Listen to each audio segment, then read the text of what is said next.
Here's my honest review of going to Catholic church as a Mormon, starting with the pros. The people there were super nice. They were welcoming. They held the door open for me. At one point, they all started walking around like this, saying, "Peace be with you." Also, the biblical teachings were pretty awesome. They talked about the Beatitudes, being a peacemaker.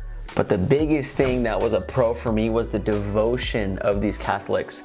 I didn't see a single phone during the whole service, no kids running around. Somehow these families got their babies to not even cry. And even at one point when they were doing one of their chants, I started cracking my fingers and a woman turned around and gave me the look, if you know what I'm talking about. And at first I thought it was a little crazy, but then I kind of respected it. It made me want to take my sacrament service a little bit more seriously in the LDS church, and maybe us Mormons need to raise the bar a little bit. But because this is an honest review, I have to give some cons as well. The first being that it felt a little money motivated. At one point in the sermon or the service, it was kind of like a climax, a high point. The music was going, the priest was speaking, everything's kind of amping up, and then right at the climax, boom, they start setting the baskets around for donations. And there was also this machine that you deposit money into and a candle will light up. And I think the candle gives you a blessing.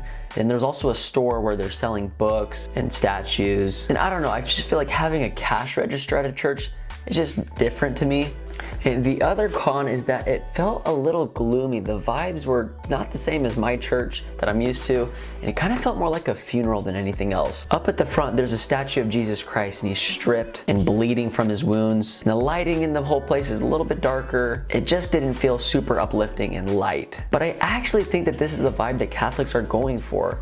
I think they treat this as if it's a funeral for Jesus Christ. But all in all, I thoroughly enjoyed my experience there, and it's probably not the last time you're going to catch me at the Catholic Church. So what does the Catholic Church get on the Sunday scorecard? I'm going to give it a 7 out of 10.